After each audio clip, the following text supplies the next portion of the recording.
Magandang gabi mga kawak. Welcome back sa panibagong kwentuhan session natin dito sa Jamora Horror Stories. At bago tayo magsimula, gusto ko muna magpasalamat sa inyong lahat. Sa mga patuloy na nagsishare ng sariling experience, sa mga nagkikwento sa comments, sa mga nakikinig hanggang dulo. At kahit sa mga simpleng nagre-react at nagbabasa lang, maraming salamat. Kasi dahil sa inyo, parang unti-unti tayong nagkakaroon ng sarili nating maliit na horror forum. May kanya-kanya tayong experience, may kanya-kanyang paniniwala, at higit sa lahat, may kanya-kanyang kwento kung saan minsan, hindi natin alam kung ano ba talaga ang nangyari. At ngayong gabi, medyo iba ang pag-uusapan natin. Kasi kapag sinabi kong Santo Niño, ano ang unang pumapasok sa isip nyo? Bata, Jesus, relihiyon, pananampalataya, pista, prosesyon, at para sa maraming pamilyang Pilipino, normal lang na may maliit na Santo Niño sa bahay. Nasa altar, nasa sala, nasa kwarto, minsan regalo, minsan pamana, minsan ilang dekada ng kasama ng pamilya. Pero, paano kung isang gabi, yung rebultong matagal mo nang nakikita araw-araw, biglang parang iba na ang itsura? Paano kung pakiramdam mo, nakatingin siya sa'yo? Paano kung inilagay mo siya sa isang lugar, tapos kinabukasan, wala na siya doon? At paano kung may batang nagsabing, kaibigan ko po si Momoy? Pero ang problema, wala namang batang Momoy. At higit sa lahat, paano kung dahil sa isang ganitong experience, magkaroon ka na ng takot sa lahat ng rebulto habang buhay? Yan ang pag-uusapan natin ngayong gabi. Mga kwentong tungkol sa Santo Niño, Mama Mary, mga rebulto, mga estatwa na tila gumagalaw, nakatingin, lumilitaw sa panaginip. At kung bakit may mga taong pagkatapos ng isang nakakatakot na experience ay talagang nagkakaroon ng matinding takot sa mga human-like figures. At dito papasok ang isang term na baka narinig na ng iba sa inyo. Automatonophobia. Ano ba ang automatonophobia? Bago tayo pumunta sa mga kwento, linawin muna natin ito. Ang automatonophobia ay ginagamit para ilarawan ng matinding takot o anxiety sa nararanasan ng isang tao kapag nakakakita o naiisip niya mga bagay na kahawig ng tao. Kasama rito ang statues, mannequins, wax figures, dummies, at iba pang human-like figures. Medyo creepy kasi rebulto. Kapag genuine ang phobia na pwedeng magkaroon ng matinding anxiety, panginginig, pagpapawis, mabilis na pagtibok ng puso, panic, o pag-iwas sa mga lugar kung saan maaring makakita ng mga bagay na kinatatakutan. At interestingly, pwedeng magsimula ang ganitong takot pagkatapos ng isang traumatic o sobrang nakakatakot na experience.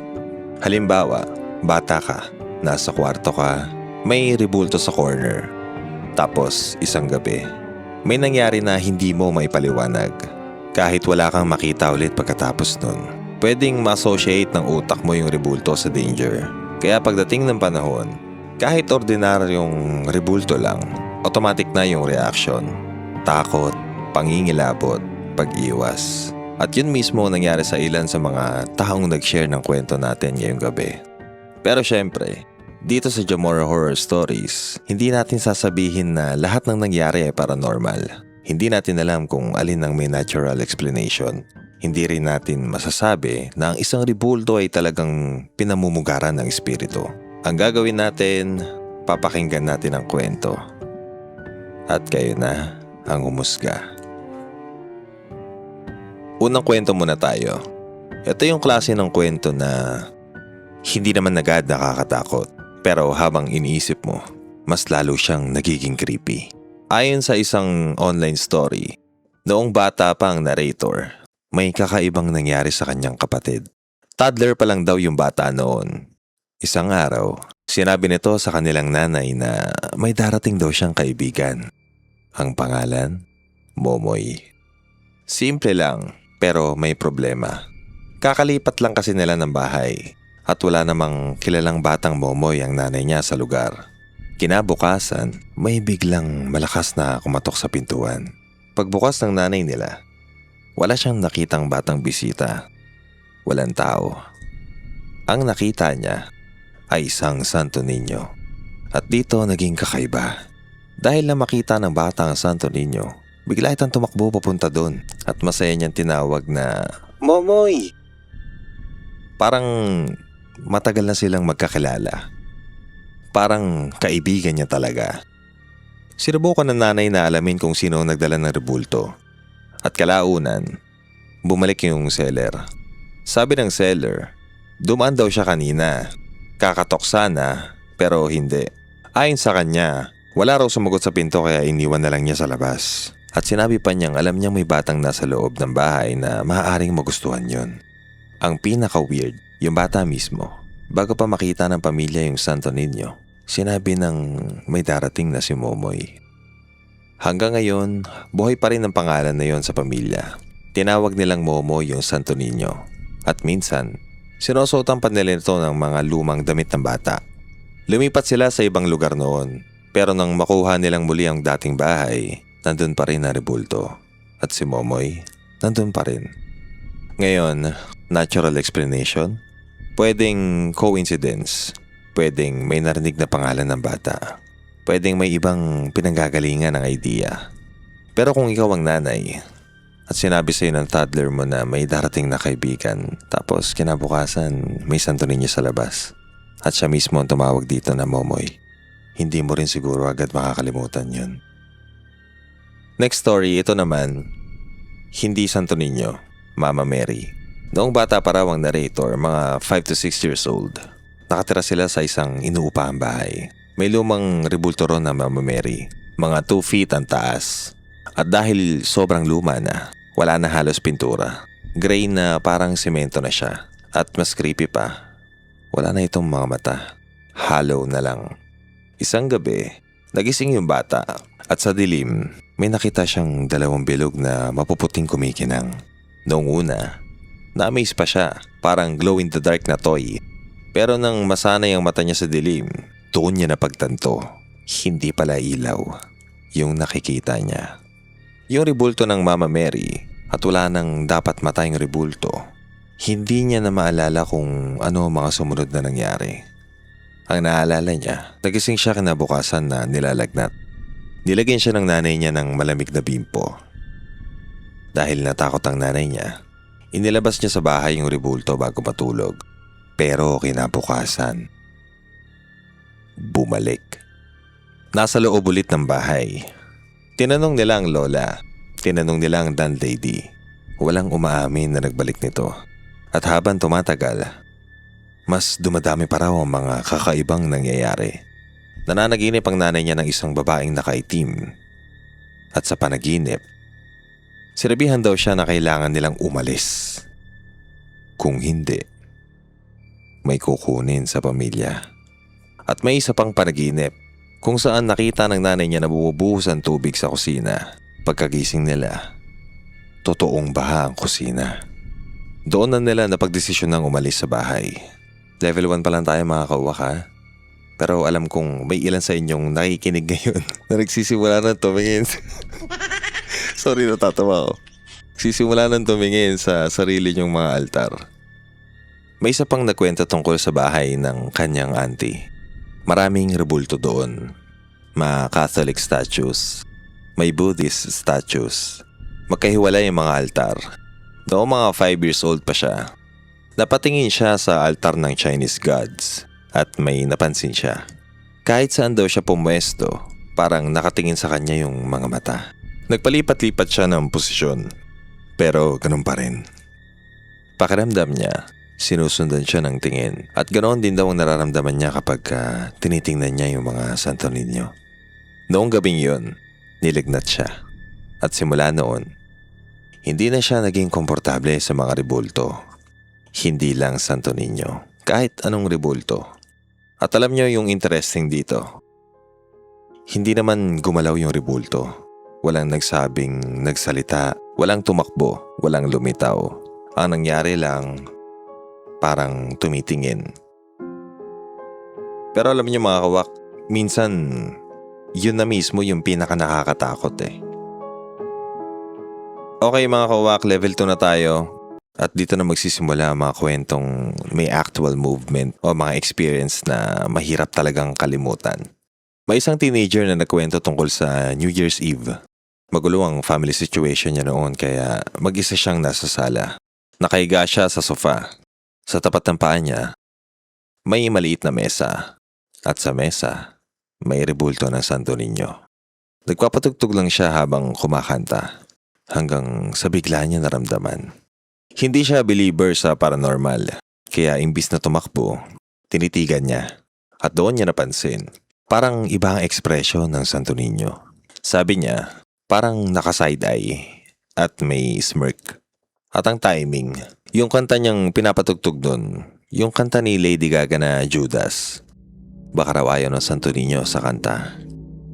Pero pagkatapos ng ilang minuto, tumakbo siya palabas ng bahay. Later on, nalaman niyang may history pala yung rebulto. Nakita lang daw ito ng pinsan niya sa labas at dinala sa bahay. At doon niya naalala ang isang bagay.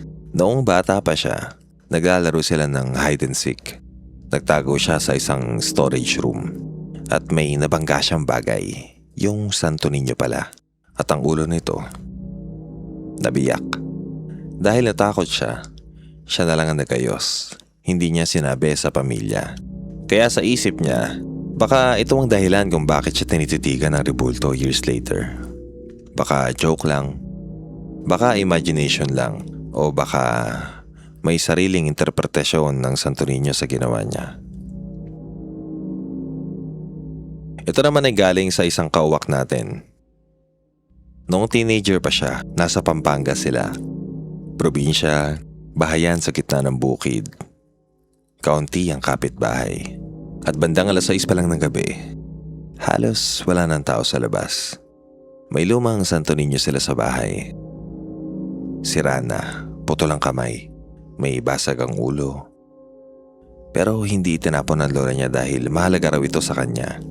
Sa halip, inayos gamit ang tape. Isang araw, naglinis ang tito niya at dahil sira na yung Santo Niño, itinapon niya ito sa isang bakanteng balcony malapit sa puno ng saging. Ilang araw ang lumipas. Bandang 7:00 ng gabi. Naghugas ng plato sa labas ang asawa ng tito niya. Tahimik. Madilim. Mga palaka at kulisap lang ang maririnig mo. Bigla siyang nagsalita. EJ, pumasok ko na, gabi na. Akala niya, yung anak niyang si EJ ang tumatakbo sa likod niya. Pero paglingon niya, wala. At ang mas nakakatakot, si EJ pala ay nasa sala. Kasama nilang lahat na nanonood ng TV. Kaya tinanong niya, sino yung kanina tumatakbo sa likod ko? At doon, lahat sila nangilabot. Kinabukasan, naalala nila yung itinapo na Santo Niño. Pinulot nila, nilinis, at ibinalik sa kwarto. At ayon sa kwento, mula nang ibinalik ang rebulto, hindi na muling nakita yung batang tumatakbo. Coincidence? Posible. Pero kung nangyari sa bahay niyo, sigurado akong hindi na kayo makakatulog ng payapa na gabing yun. May dalawang maikling kwento rin tayong natanggap. May isang nagkwento na noong bata pa siya, nakita niyang parang sumasayaw yung Santo Niño nila. At may isa namang nagsabi noong nasa prosesyon sila, kumindat daw sa kanya yung Santo Niño. Ngayon, ito yung klaseng experience na mahirap i-verify dahil kapag bata ka, iba ang perception mo sa mga mukha at bagay. At kapag gumalaw ang ilaw, may reflection o nagbabago ang angle, pwedeng magmukhang gumalaw ang mata. Pero kapag ikaw mismo nakaranas, ang tanong hindi lang, talaga bang kumindat? Dahil ang tunay na tanong, bakit parang nakita ko siyang kumindat? Alright mga kawak, level 3 na tayo at dito na tayo sa mga kwentong may mas malinaw na pattern ng movement at may ilan na talagang nagdulot ng matinding fear sa nag-share ng stories. May isang pamilya na matagal nang may lumang Santo Niño.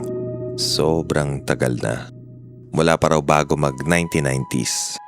At noong buhay pa ang lola, ginagamit daw nila ang Santo Niño para magtanong yes or no questions. Hahawakan nila ang rebulto, magtatanong. At kapag gumalaw ng forward o backward, yes daw. Kapag side to side, no.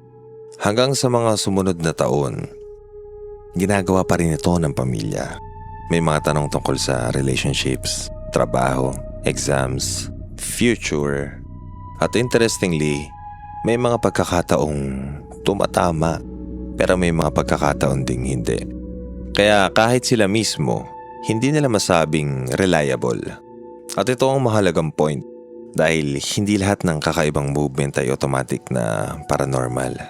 Kapag hawak mo ang isang object at umaasa ka sa napakaliit na movement para sa sagot, pwedeng maimpluwensyahan ng unconscious muscle movements, expectation, o tinatawag na idea motor effect. Pero sa pamilya, naging bahagi na ito ng kanilang tradisyon. At hanggang ngayon, nandun pa rin ang Santo Niño. Wala raw silang nararamdamang masama. Walang nagpapakita, walang umaatake. At walang nangyayaring kakaiba. Kaya ang tanong, haunted ba siya? Hindi rin natin alam.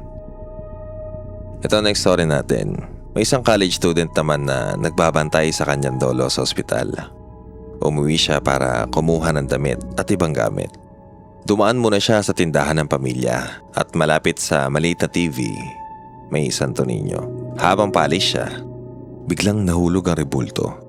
Normal lang, pwedeng natumba, pwedeng hindi stable. Pero habang pupulutin sana niya, sa peripheral vision niya, parang nakita niyang gumalaw. Hindi simpleng nahulog, para siyang kumibot. At dahil natakot siya, hindi na niya pinulot. Kinuha niya na lang yung mga kailangan niya at umalis. At sabi niya, hanggang ngayon kapag naalala niya yun, kinikilabutan pa rin daw siya. Mga kawak, ito na yung pinaka-heavy na bahagi. Kung sensitive kayo sa death, dreams, religious imagery, at disturbing supernatural stories, medyo mabigat yung mga susunod. Ito yung isa sa mga pinaka-unusual na stories na nakuha natin. At hindi lang dahil sa panaginip, kung hindi dahil sa mga pangyayaring sumunod. Ayon sa nag-share ng story, pumanaw ang kanyang pinsan noong 2024. Pero bago yun, nagkaroon siya ng series of strange dreams. May isang panaginip tungkol sa isang lumang simbahan. Under renovation. Hindi pwedeng pumasok, pero sumilip siya sa loob. At nakita niya mga religious statues. May gumagalaw daw. At pagkatapos, yun nakita niyang Jesus sa krus. Napalitan daw ng isang teenage girl. Naka-white crop top, fitted jeans, bob cut. Tinititigan siya at nakangiti. Sinabihan siya, don't make noise. At sinabihan din siyang huwag pansinin ng babae dahil susundan daw siya. Pero habang tumatagal ang panaginip, sinabi ng babae na gusto lang niyang malaman kung paano siya namatay. At biglang may flashes, isang sasakyan, tubig, isang plate number. Kinabukasan, ibang panaginip naman. Isang napakalaking karo. May isang unknown grandmother na parang queen o saint. Nasa glass box. At ang panaginip, hindi natapos ang burial. Then came the fourth dream. Nasa isang health resort siya sa bundok. At doon niya nakita muli ang teenage girl. Pero ngayon, nakasuot ito ng parang Santo Niño o Santo Niña. Kasama niya ang dalawang mas batang babae. Parehong muka, parehong buhok, parehong damit. At sinabi sa kanya ng teenage girl, I want to see the world in your eyes. Then, may nakita siyang bata. Half buried. May mga insekto sa buhok at likod. At sinabi sa kanya na pinarurusahan daw ng mga VIP guests ang bata dahil hindi nito kayang maging useful vessel. Tumanggi siya. At sinabi niyang hindi nila makontrol ang katawan niya. Pero sinabi naman ng mga nilalang, gagamitin lang nila ang kanyang mga mata. Parang lens. At kapag nangyari yun, magiging pula ang mata niya. At hindi niya maisasara na maayos. At nang sabihin niyang itatapon lang nila ang katawan niya pagkatapos, umiyak ang mga batang babae. Pero ang iyak nila, hindi ordinaryong iyak. Parang daan-daang tao ang sabay-sabay na nagluluksa. Parang final wake. At sobrang lakas na nagising siya. Pagkatapos nito, kinabahan siya. Tinanong niya ang kanyang ina tungkol sa mga birthdays ng kanilang mga lola. At may lumabas na June 6. Pagdating ng June 5, na-hospital ang kanyang pinsan. At bandang June 6, pumanaw ito. At dito nagiging mas disturbing. Dahil noong burial, nalaman niya na ang kanyang pinsan pala namatay habang yakap ang isang lumang Santo Niño. Matagal lang kasama ng pamilya ang Rebulto. At kapag sumasakit daw ang tiyan ng pinsan niya noong bata pa siya, niyayakap niya ang Santo Niño para gumaan ang pakiramdam. Hanggang sa huling araw, nandun pa rin ang Santo Niño. At ang ashes ng pinsan niya, nasa bahay pa rin ng pamilya. Ngayon, ito yung klase ng kwento na kahit anong explanation ang gamitin mo, mahirap hindi mapaisip eh. Dreams can be influenced by memories, grief, stress, expectations, and things we encounter without consciously noticing. Pero kapag may mga detalye na sa panaginip na tila tumatama sa totoong buhay, natural lang na mapapaisip ang isang tao. Nagkataon lang ba? O may iba pang explanation? Hindi natin alam. At hindi rin natin dapat sabihing automatic na prophecy ang panaginip. Pero bilang horror story, sobrang bigat nito. At ngayon, ito ang isa sa mga pinaka-intense na online stories na nakita ko. More than 20 years ago, noong 1993. Isang bata ang natutulog sa kwarto nila kasama ang kanyang kuya. May maliit na Santo Niño sa ibabaw ng cabinet. Green ang cape. Hindi naman nila ito sinasamba. Talagang tipong nandoon lang siya. At isang gabi, mag-isa siyang natulog sa kwarto dahil nagbakasyon ng kanyang kuya. Nagising siya sa madaling araw. Walang ingay, walang dahilan. Pero bigla siyang nakaramdam na parang may nakatingin sa kanya. Tumingin siya sa paligid. Wala naman tao. Pero nang mapatingin siya sa Santo Niño, parang iba ang posisyon nito. Mas malapit siya sa edge. At parang nakaharap sa kanya. Kinabukasan, binilik niya sa dating pwesto. Pero sa mga sumunod na gabi, paulit-ulit niyang nararamdaman na parang may mga matang nakatingin. Hanggang sa isang umaga, napansin niyang may clean circular spot dun sa cabinet kung saan dati nakalagay ang pedestal. Pero yung Santo Niño, wala na dun sa spot, nasa ibang lugar. Kinabukasan, mas malayo pa. Parang unti-unti siyang lumalayo at may dust trail mula sa dating posisyon papunta sa bagong location. Sinabi niya sa parents niya yung mga nangyari pero iniisip nilang baka dahil hindi siya sanay matulog mag-isa. Hanggang isang gabi, nangyari ang pinakamatinding experience niya. Nagising siya at nakita niya mismo ang Santo Niño. Hindi raw simpleng gumalaw. Nag-slide siya mula cabinet. Nahulog sa sahig ng upright. Nakatayo at pagkatapos, patuloy na dumudulas ng dahan-dahan papunta sa kama niya. At ang tamaan ng ilaw mula sa street lamp ang muka, iba raw ang nakita niya. Sabi niya, sobrang pangit daw ng muka. Parang sabay na nakangiti at nakasimangot. At may maliliit na triangular teeth. Para sa kanya, hindi na siya mukhang banal. Mukha na raw itong purong evil.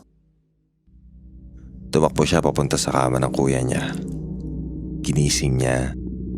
At noong nakita ng kuya niya yung Santo Niño, doon niya na-realize na hindi gumagawa ng istorya ang kanyang kapatid. Nasa sahig na raw. At habang tinitingnan nila, parang mas lumalapit. Naghintay sila hanggang umaga. Pagdating ng araw, binalot nila ang rebulto. At ayon sa kwento, sinira nila ito at sinunog ang mga natira hanggang maging abo. At pagkatapos, inilibing nila. Sabi ng narrator, mula noon, nagkakaroon siya ng matinding takot sa mga rebulto. Hindi lang sa Santo Niño, Kahit statues sa churches, Buddhist temples, religious places, at kapag malapit siya sa mga ito, nagpapawis at nanginginig daw siya. Minsan nagpapanik. Ito ang klase ng experience na talagang makikita natin ang connection sa automatophobia. Hindi dahil ang automatophobia ay takot sa haunted statues, kundi dahil sa isang traumatic experience involving human-like figure can potentially become associated with a lasting fear response. At sa story na to, ang kinatatakutan niya ngayon, hindi na lang isang Santo Niño, kung hindi maribulto na mismo. Pero syempre, hindi lang online stories ang meron tayo. May mga kauwak din tayong nag-share ng sarili ng experience dun sa post natin sa Facebook page. At gusto kong isama ang mga ito syempre. Dahil iba-ibang perspective nyo. May naniniwala, may hindi naniniwala, may Catholic, may born again, may naniniwala sa paranormal, may nagsasabing coincidence lang. At syempre okay lang yun. May isang kauwak na nagsabing matagal na silang may dalawang Santo Niño. Mula pa nung bata siya hanggang college. Pero sa buong panahon, wala raw silang nararanasang kakaiba. Walang kakaibang presence. And honestly, importanteng isama natin yung mga ganitong kwento. Dahil hindi naman lahat ng Santo Niño story ay nakakatakot. Minsan, Santo Niño lang talaga. Nasa bahay, kasama ng pamilya. At walang paranormal experience. May isa naman tayong kauwak na nagkwento ng isang matandang santo sa bahay nila. More than 3 decades na raw. Mas matanda pa sa kanya. At ayon sa kwento ng kanyang ama, noong nagkaroon ng malakas na lindol, bumigay ang kisame. Muntik silang matamaan. Pero ang bumagsak na bahagi ng kisame, tumama sa mismong santo. At dahil doon, hindi raw sila direktang natamaan. Para sa pamilya, parang iniligtas sila ng santo. Kaya hanggang ngayon, iniingatan pa rin nila ito. At para sa kanila, hindi ito kwentong kababalaghan. Ito ay kwento ng isang bagay na pinaniniwalaan nilang naging bahagi ng kanilang proteksyon. Ito naman mga kawak, sobrang creepy na ito. May pamilya raw na binigyan ng santo bilang regalo sa kasal. Matagal na itong nasa bahay. At may lako, pansara ang kanilang pinto na mataas para hindi basta maabot ng mga bata. Pero tuwing umaga, bukas. At may mga bakas ng paa sa sahig.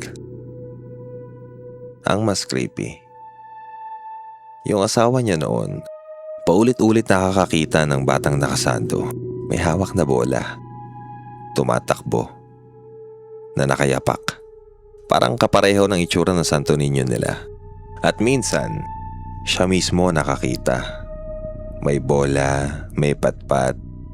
At dahil paulit-ulit na nangyayari, nilagyan nila ng tape ang paa ng rebulto. At kinalaunan, may payo raw mula sa pari na i-donate na lang ito sa simbahan dahil hindi na nila ito kailangang itago sa bahay. May isa rin sa community natin na nag-share tungkol sa isang lola na manggagamot. Maraming rebulto sa bahay. At isang gabi, mag-isa siyang umupo sa harap ng mga rebulto. Kinausap niya mga ito. Ayon sa kanyang experience, nakakita siya ng parang itim na aura na pumalibot sa area ng altar.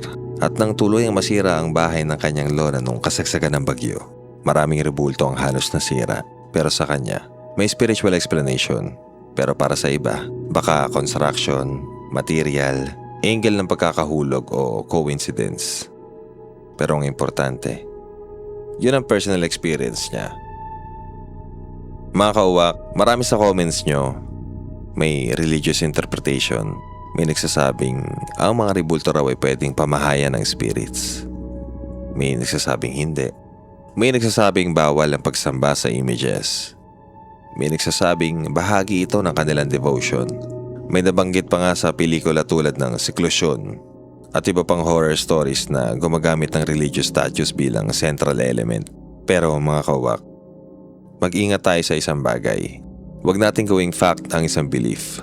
Kung may mga taong naniniwalang may espiritu sa isang rebulto, sabihin nating naniniwala siya. Hindi may espiritu talaga. At kung may nagsabing gumalaw ang Santo Niño, sabihin nating ayon sa kanya experience, gumalaw. hindi agad talagang gumalaw ang Santo Niño. Dahil wala naman tayo doon. At hindi natin kayang patunayan kung ano talaga nangyari. At lalo na mga kawak, hindi natin kailangang gawing away ang religion. Ang horror community, mas maganda kapag nakakapagkwentuhan tayo ng hindi kinakailangang maliitin ang paniniwala ng isa't isa. Pero bakit nga ba nakakatakot ang mga rebulto? Ito yung tanong na gusto kong iwan sa inyo. Bakit nga ba? Sobrang creepy ng statues. Kahit hindi ka naniniwala sa multo, kahit alam mong kahoy lang, plastic, ceramic, plaster, o semento. Bakit kapag gabi, parang iba ang muka? May isang concept na tinatawag na uncanny. Yung isang bagay na halos tao pero hindi talaga siya tao. Muka, mata, ngiti, kamay, at katawan. Pero hindi gumagalaw tulad ng isang totoong tao. At kapag kulang ang lightning, nagbabago ang shadows. Kapag ibang angle, nag-iiba ang expression. At kapag madilim, yung utak natin nagpa-process ng incomplete information. Kaya minsan, yung ordinaryong expression, nagiging parang nakangiti. Yung neutral na mata, nagiging parang nakatingin. Yung static na muka, parang gumagalaw. At kung may traumatic experience ka na dati, mas mabilis mong mapapansin ang threat sa ganitong bagay. Kaya hindi rin natin dapat pagtawanan ng taong natatakot sa rebulto. Para sa kanya o para sa kanila, real yung fear responses. At kung sobrang nakakaapekto na sa buhay, may psychological treatments gaya ng cognitive behavioral therapy at exposure therapy na ginagamit para sa specific phobias. At mga kauwak, bago tayo matapos, may isang maikling kwento akong gustong iwan sa inyo. May isang kawak tayo sa community na nagsabi, noong bata pa siya, hindi siya makapasok sa simbahan. Sobrang laki raw ng mga rebulto para sa kanya. At ang tawag niya sa mga yon, Papu. Simula noon, hindi na siya naglagay ng religious images sa sarili niyang bahay. Hindi dahil galit siya sa religion, kundi dahil mula bata pa siya, may pakiramdam siyang may ibang nakatingin. At siguro, yun ang pinaka-interesting sa lahat ng kwento ngayong gabi. Hindi naman lahat ng takot nagsisimula sa isang malaking paranormal event. Minsan, nagsisimula lang sa isang bata. Isang madilim na kwarto. Isang muka. Isang pares ng mata. At isang pakiramdam na parang hindi ka nag-iisa. So mga kawak, kung minsan tunin nyo kayo sa bahay pagkatapos ng episode na ito, huwag kayong biglang tumingin sa altar ha. Lalo na kung 12:00 na ng gabi. Kamamaya, mapaisip kayo. Parang nakatingin sa akin ha. Tapos, tayo rin nasisisihin nyo bukas. Pero seriously, ang mga kwentong narinig nyo ngayong gabi, iba-iba.